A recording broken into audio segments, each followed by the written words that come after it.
በዓለም ላይ እጅግ ውድ የሆነው የሞት ትኬት የተቆረጠው በነፃ ነበረ። 12 ህፃናት ወደ ሲኦል ደጃፍ ገብተው ሲመለሱ መላው ዓለም ግን የቀብር ስነ ስርዓታቸውን ላይቭ ለማየት ፈንድሻ ይዞ ይጠባበቅ ነበር። ሳም ሉዋንግ ይህ ስም ለታይላንድ ሰዎች ዝም ብሎ የዋሻ ስም አይደለም፣ የተኛችው ሴት ዋሻ ይሉታል።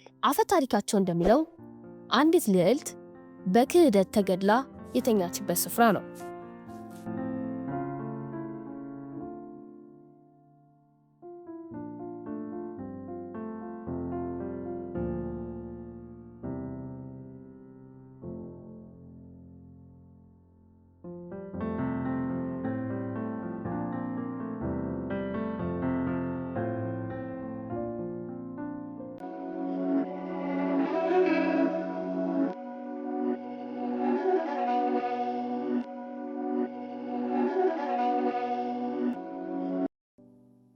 በዓለም ላይ እጅግ ውድ የሆነው የሞት ትኬት የተቆረጠው በነፃ ነበረ።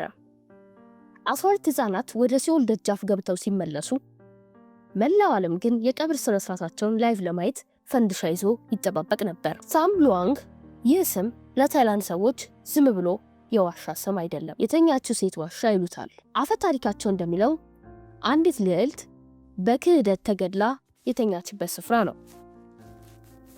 እናም ይህች ልዕልት በ2018 ክረምት ላይ 12 ታዳጊዎችንና አሰልጣኛቸውን ዋጠች። ነገሩ እንዲህ ነው። ሰኔ 23 ቀን 2018 ዋይልድ ቦርስ የተባሉ የእግር ኳስ ቡድን አባላት ልምምድ አብቅተው ለጥቂት ደቂቃዎች ዋሻውን ሊጎበኙ ገቡ። ልክ እነሱ እንደገቡ ግን ሰማዩ ተከፈተ። የክረምቱ ከባድ ዝናብ መሬቱን አጥለቀለቀው። ውሃው በሰከንዶች ውስጥ ወደ ዋሻው ውስጥ መፍሰስ ጀመረ። ልጆቹ መውጫ ሲዘጋባቸው ወደ ዋሻው ጥልቀት ሸሹ። 4 ኪሎ ሜትር ያህል ወደ መሬት ውስጥ ገቡ። እዚህ ጋር ነው ጨዋታው የሚጀምረው። ዋሻው ውስጥ መብራት የለም፣ ምግብ የለም፣ ደረቅ ቦታም የለም። ከሁሉም በላይ ደግሞ ኦክሲጅን የለም። ዓለም ተአምር ካልተፈጠረ በቀር አይወጡም አለ። ታይላንድ ያላትን የባህር ኃይል ላከች፣ ግን ምንም ዋጋ አልነበረውም። የባህር ኃይሉ ሰለጠነ እንጂ ዋሻ ውስጥ ጭቃ እየዋኘ መሄድ አልለመደውም። ይህ ዝም ብሎ አደጋ ሳይሆን ተፈጥሮ ለሰው ልጅ ያዘጋጀችው ትልቁ ስኬፕ ሩም ነበረ። ይህ ታሪክ ዛሬ ላይ ለምን አንገብጋቢ ሆነ? ምክንያቱም ዛሬ በምንኖርበት የኤአይ እና የቢሊዮነሮች ዘመን የሰው ልጅ ምን ያህል ደካማ እንደሆነ ስለሚያሳየን ነው። በ2023 ታይታን የተባለችው ሰርጓጅ መርከብ ስትሰምጥ አየን። ቢሊዮነሮች ነበሩ፣ በሚሊዮን የሚቆጠር ዶላር ቴክኖሎጂ ነበራቸው፣ ግን በሰከንድ ውስጥ ጠፉ። በታይላንድ ዋሻ ውስጥ ግን የታየው ሌላ ነው። እዚህ ጋር የገንዘብ ኃይል ሳይሆን የብልሃት ኃይል አሸነፈ። ዛሬ ወጣቱ ትውልድ ሁሉንም ነገር በገንዘብ ወይም በቴክኖሎጂ ይፈታለሁ ብሎ ያስባል። ነገር ግን ሳም ሉዋንግ የታየው እውነት ሌላ ነው። ዛሬ የምንኖርባት ዓለም በፖለቲካና በዘር ተከፋፍላለች። ነገር ግን ለ13 ነፍሳት ሲባል አሜሪካ፣ ቻይና፣ እንግሊዝና ታይላንድ በአንድ ላይ ቆሙ። ይህ ታሪክ ዛሬ ስላለንበት የተከፋፈለ ዓለም የሰው ልጅነት ትልቅ የጋራ ቋንቋ መሆኑን ያስታውሰናል። አሰልጣኝ ካፖል ገና የ25 ዓመት ጎረምሳ ነበረ። ራሱ በልጅነት ወላጆቹን ያጣና ገዳም ውስጥ መነኩሴ ሆኖ ያደገ ሰው ነው። ልጆቹ ዋሻው ሲጨልምባቸው መጮህና ማልቀስ ሲጀምሩ ኤካ አንድ ነገር አደረገ።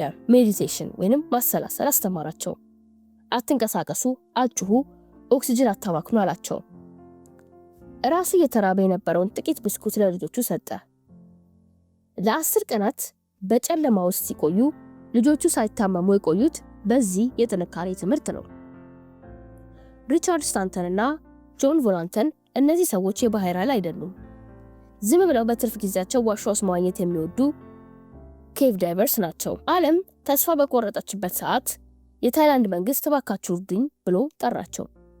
ለ10 ቀናት ጭቃማ ውሃ ውስጥ ዋኝተው በመጨረሻም ልጆቹን አገኟቸው። ያ ቪዲዮ ዛሬም ድረስ ያስለቅሳል። ስንቶቻችሁ ናችሁ ሲሉ 13 የሚል ድምፅ ከጨለማ ውስጥ ወጣ። ይህ የሰው ልጅ ተስፋ የመጨረሻው ጥሪ ነበረ። ሳቫን ኩናን የታይላንድ ጀግና ነው። ስራው ኦክሲጅን ማድረስ ነበረ። ነገር ግን ለልጆቹ እስትንፋስ ሰጥቶ ሲመለስ የሱ ሲሊንደር አለቀ። በዚህ የጠባብ ዋሻ ውስጥ ታፍኖ ከዚህ ዓለም በሞት ተለየ። አስቡት፣ ለልጆቹ ነፃነት ሲባል የገዛ ነፍሱን ሰጠ። ይህ ታሪክ ለፊልም ማድመቂያ ሳይሆን እውነተኛ የጀግንነት ጥግ ነበር። ይህንን ታሪክ ከዘመናዊው ኢሎን መስክ ጋር እናያይዘው። ኢሎን መስክ በወቅቱ ትንሽ ሰርጓጅ መርከብ ሰርቼ አድናቸዋለሁ ብሎ መጥቶ ነበረ። ግን ዳይቨሮቹ አይሰራም፣ ዝም ብለህ ለፒአር ነው የምትለፈው አሉት። ይህ የሚያሳየው ሪል ላይፍ ችግሮች በትዊተር ላይ ሳይሆን በሚደረግ ሃይክ ሳይሆን በቀላሉ እንደማይፈቱና ከባድ ነገር እንደሚፈልጉ ነው። ሌላው ምሳሌ በ2024 በህንድ ውስጥ በዋሻ ውስጥ የተቀረቀሩት ሰራተኞች ናቸው።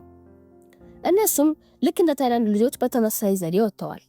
ይህ የሚያሳየን የታይላንዱ አደጋ ዛሬን ድረስ ለመላው ዓለም የአደጋ ጊዜ ማኗል መሆኑ ነው። ይህ ታሪክ ለብዙ ጊዜ ተደብቆ የነበረው እውነት ነው። ልጆቹን ያወጣቸው በመዋኘት አይደለም።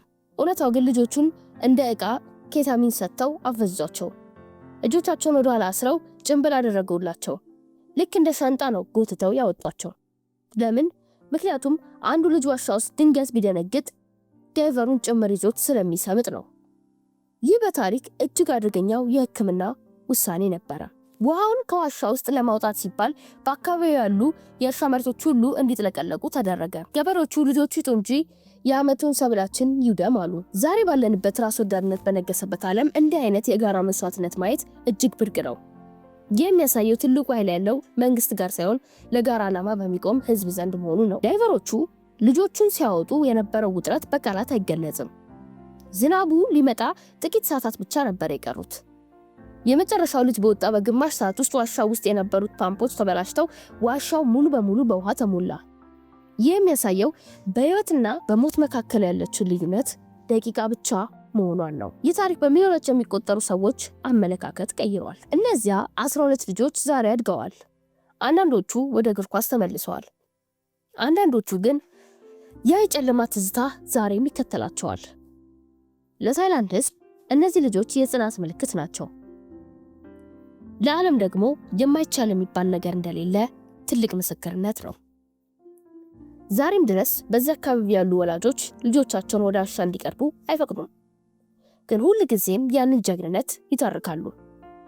ታዲያ ታሪኩ በዚህ አላበቃም። ልጆቹ ከዋሻው ከወጡ በኋላ ያጋጠማቸው ነገር ይበልጥ ያስቃል። አንዳንዶቹ ሆስፒታል ውስጥ ሆነው መጀመሪያ የጠየቁት ቸኮሌት ብሬድ እንዲሰጣቸው ነበረ። አሰልጣኙ ቢሆን ለወላጆቻቸው በጻፈው ደብዳቤ ላይ ልጆቻችሁን ዋሻ ውስጥ ይዤ ስለገባው ይቅርታ፣ ግን ቃል ገባለሁ በሚቀጥለው ጊዜ ስንወጣ ጥንቃቄ እናደርጋለን ብሎ ነበረ። በሚቀጥለው ጊዜ እንደገና ማንም አይመለስም። ዛሬ እነዚያ ልጆች በዓለም ዙሪያ ታዋቂ ሆነዋል። ታሪካቸው በኔትፍሊክስ ተሰርቷል።